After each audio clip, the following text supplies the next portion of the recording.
जय हिंद। देखिए, ईरान अपने न्यूक्लियर प्रोग्राम में कहाँ तक पहुंचा है और यूरेनियम से इनरिच यूरेनियम बनाने में और परमाणु बम बनाना इतना जटिल प्रक्रिया क्यों होती है, और इसके बारे में हम लोग पूरे डिटेल से समझते हैं। देखिए, कोई भी परमाणु बम हो या फिर न्यूक्लियर रिएक्टर हो, उसमें जो यूरेनियम का यूज होता है, वो ये यूरेनियम जो होता है वो यूरेनियम 235 का यूज होता है। इसे येलो केक कहते हैं क्योंकि ये येलो कलर का होता है। हालांकि जब हम इसे शीशे में रखते हैं तो ऑक्सीजन से रिएक्शन करने के बाद और कई सारे रिएक्शन के बाद ये हल्का ग्रीनिश टाइप का भी दिखने लगता है।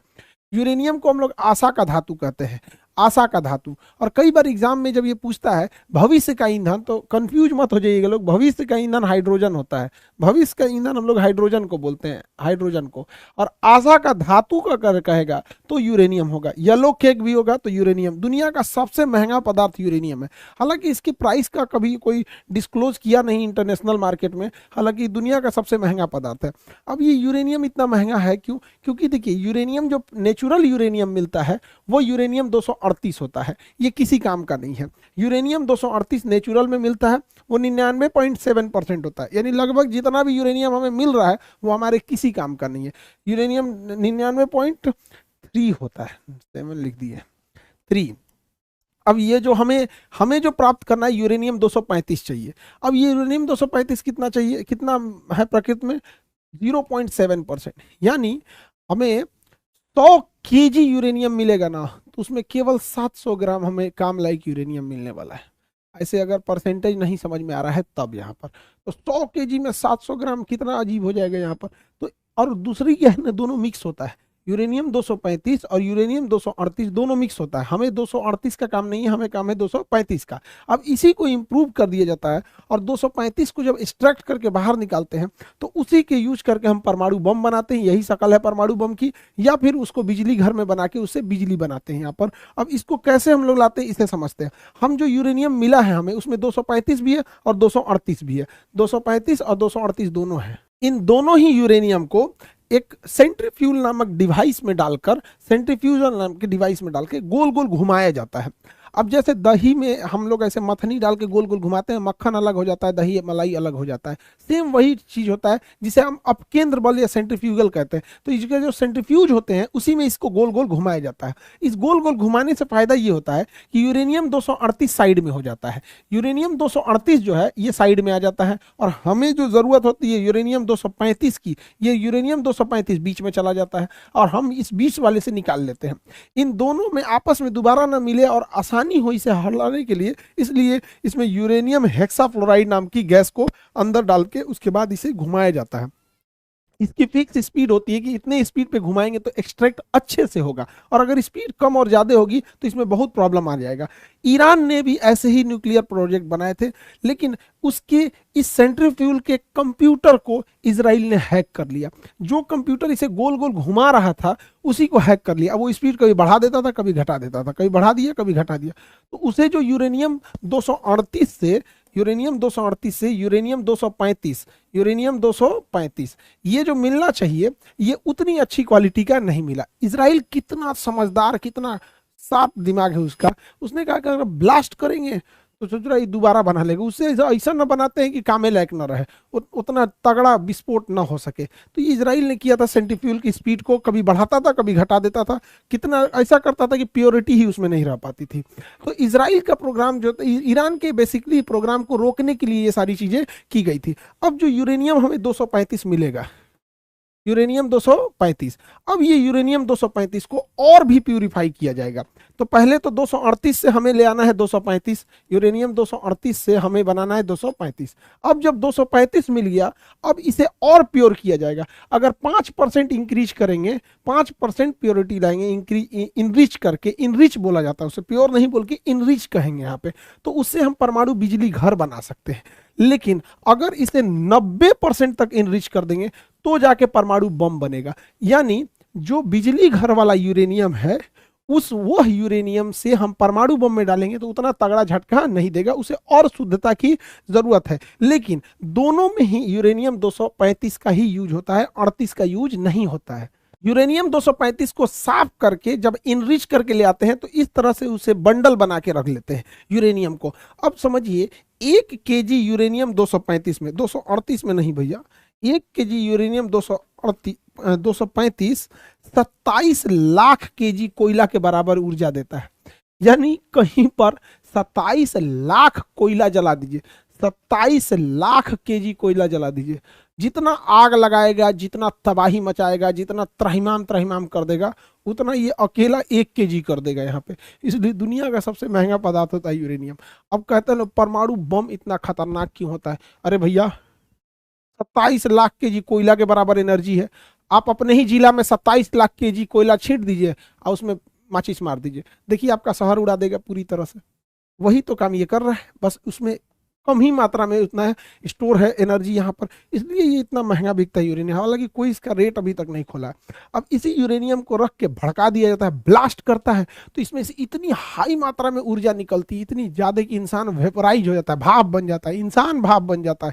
इतनी भयानक इससे ऊर्जा निकलती है और इससे दूर दूर तक इसका जो रेडिएशन होता है, हवा बहा के इसके धुआं को ले जाएगी, रेडिएशन को ले जाएगी, बाकी जगहों पर कैंसर होकर लोग मर जाएंगे यहाँ पे।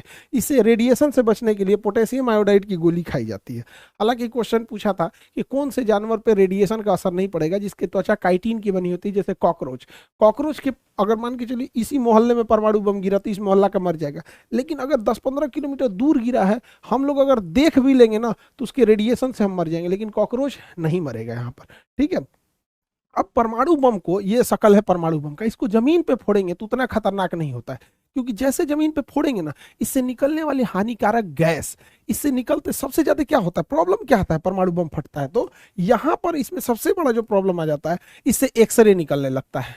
और ये एक्सरे जो निकलता है लगभग 250 रोंटजन पे निकलता है। एक्सरे का मात्रक होता है रोंटजन, 250 रोंटजन पे एक्सरे निकल जाता है, जो बहुत खतरनाक होता है। हम लोग जो एक्सरे कराते हैं वो लगभग 6 रोंटजन 10 रोंटजन इस तरह से होता है। 250 रोंटजन पे कोई बचेगा नहीं, पूरा मांस फाड़ के निकल जाएगा।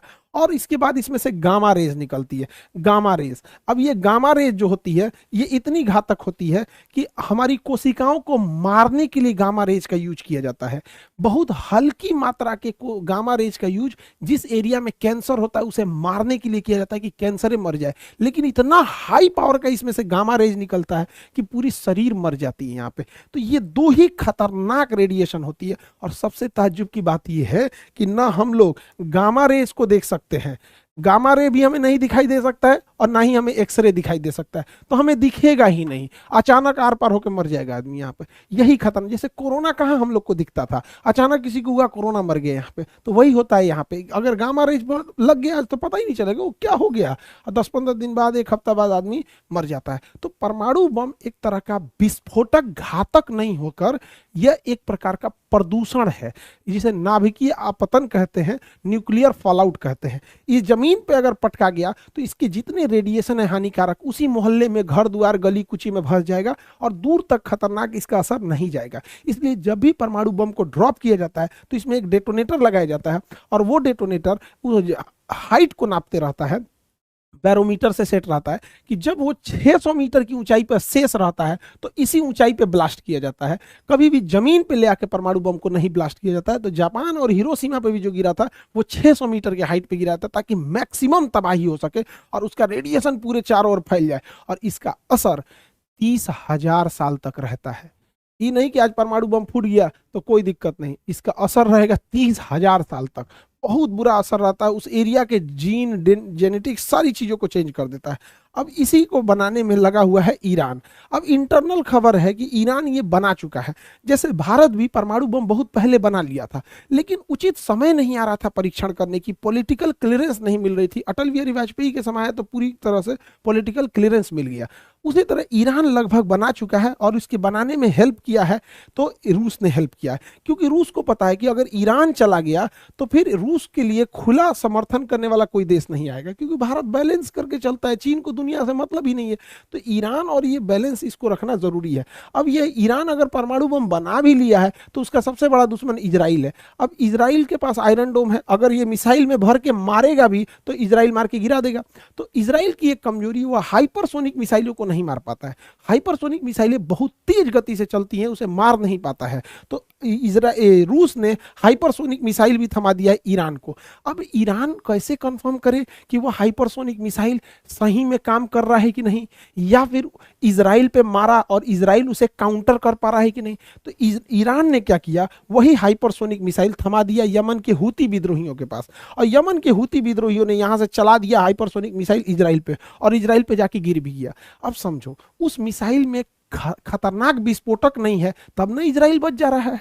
अगर उसी में परमाणु बम भर दे और तब मार दे तो भैया तुम काउंटरे करके क्या करोगे, तो गिर गया वहां पर। तो ये बड़ी खतरनाक इन दोनों देशों के बीच परमाणु हमला का डर है। यहाँ पे इजराइल के पास पहले से परमाणु है। हमारे लिए भी ईरान बहुत जरूरत की चीज है, हमारे लिए रूस भी जरूरत है। इंटरनेशनल रिलेशन में हमारा कोई नहीं होता है। जब हमारे ऊपर ताज होटल पे हमला हुआ, अजमल कसाब ने नंगा नाच करा दिया था मौत का वहां पर, और तबाही तबाही हो गई थी। आपको जान के ताज्जुब होगा, इजराइल ने अजमल कसाब को आतंकवाद की श्रेणी में नहीं डाला था। और वो डाला कब, इस साल डाला है, जब उसके यहाँ पड़ा है तब। 15 साल तक भारत ने, 16 साल तक रिक्वेस्ट किया कि भैया अजमल कसाब तो आतंकवादी है। तो इजराइल ने कहा कि भाई हम काहे को दुश्मनी ले पाकिस्तान के आतंकवादियों से।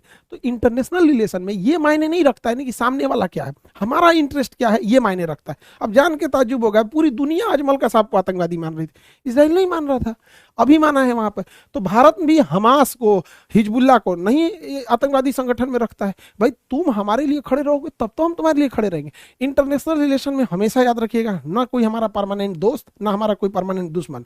नरेंद्र मोदी जब गुजरात के चीफ मिनिस्टर थे तो अमेरिका ने उन पर ये गुजरात दंगों का एलिगेशन लगा के अमेरिका में घुसने पे प्रतिबंध लगाया था, कहता वीजा ही नहीं देते हैं यहाँ पे।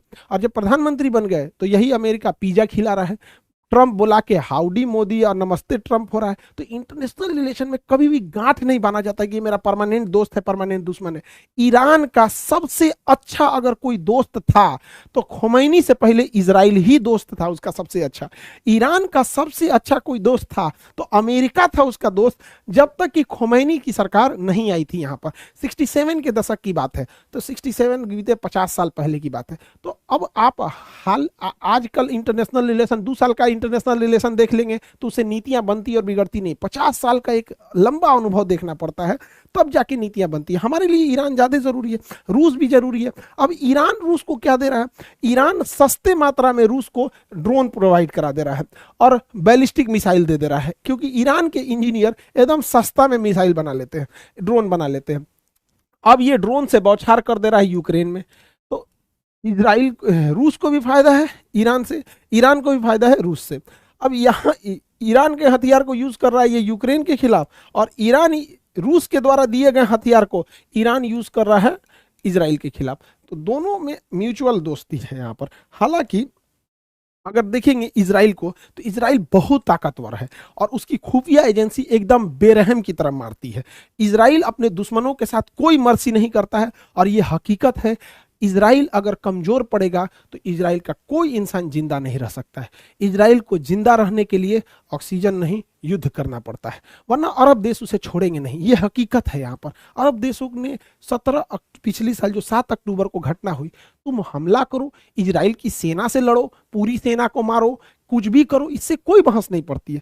यार इजराइल में कोई बूढ़ा आदमी, कोई औरत, कोई फेस्टिवल मना रहा, उसको मार दिया हमास वाला। बदले में ये 1 साल से कंटिन्यू मार रहा है। अभी 2-4 दिन में 7 अक्टूबर आ जाएगा, पूरा का पूरा 1 साल हो जाएगा यहाँ पे। तो कहीं दोनों साइडों से मानवता का ध्यान रखा जाता है, किसी एक साइड से नहीं। युद्ध अगर सेना के, जैसे अजमल कसाब आया, हम लोग को इस बात से तकलीफ है कि तुम आतंकवादी के रूप में आके होटल में गोली चलाया। पाकिस्तान की सेना को खुला निमंत्रण देते हैं, युद्ध करना है आ जाओ, लड़ लो, युद्ध करना। युद्ध से कौन भागा है? 1971 में लड़े थे, 93,000 भागे थे, 99 में लड़े। तो बात यहाँ ये है कि सेना युद्ध करे और सेना के बीच में सिविलियन की कैजुअलिटी ना हो। लेकिन युद्ध जब हो जाता है तो ये सब कुछ मायने नहीं रखता है यहाँ पे। तो इजराइल जो है अपने दुश्मनों को चुन चुन के निपटा रहा है। हमास के चीफ गए थे ईरान में दोस्ती करने के लिए, इनकी मृत्यु की गई थी नए प्रधानमंत्री के लिए यहाँ पर, तो यहाँ से मारवा दिया उसको ईरान में। अब इजराइल अपने दुश्मन को ईरान की धरती पे मराया। वो इस होटल में वेट कर रहा था, इस होटल में। ऐसी कोनवा वाला कमरवा इनको बड़ी पसंद था कि बड़ी अच्छा व्यू आता है यहाँ, मारा मिसाइल धाए दे, इसी में बम रख दिया था। मिसाइल नहीं, पहले ही से बम रखवाया था। और इनको ना 3 बड़े कमरे थे यहाँ पर, एक इस साइड वाला कमरा था, एक इस साइड वाला, एक सेंटर कमरा, तीनों में बम रखा था इजराइल। रखवा दिया था वहां पर मोसाद के थ्रू, और जिस कमरे में रुकते वो वाला ब्लास्ट होता। इसको फिक्स था कि यही वाला कमरा में रुके, वही कमरा ब्लास्ट हुआ, हानिया मृत्यु हो गई इनकी, और हमास अभी लीडर विहीन हो गया है। इजराइल के नीचे से मारता था हमास, हमास के चीफ हानिया को निपटा दिया। इजराइल के ऊपर लेबनान से मारता था हिजबुल्ला, हिजबुल्ला के चीफ नसरुल्ला को मार दिया।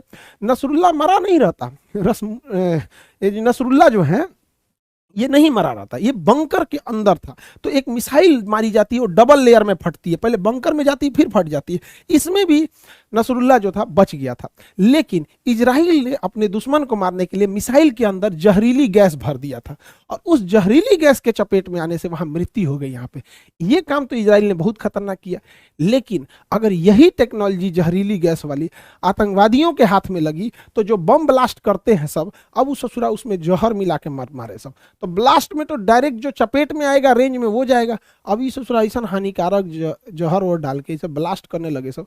ये दुनिया बड़ी खतरनाक है, वो बड़ी जल्दी कल की अवतार होने वाला है, जाने वाला है, कल युग आने वाला है। यहाँ पे ऐसा ऐसा तरीका अपना रहा है कि देखिए, बंदूक की खोज हुई, डायनामाइट की खोज हुई थी सुरंग खोदने के लिए, लेकिन उसका यूज होने लगा किस चीज के लिए? ब्लास्ट करने के लिए।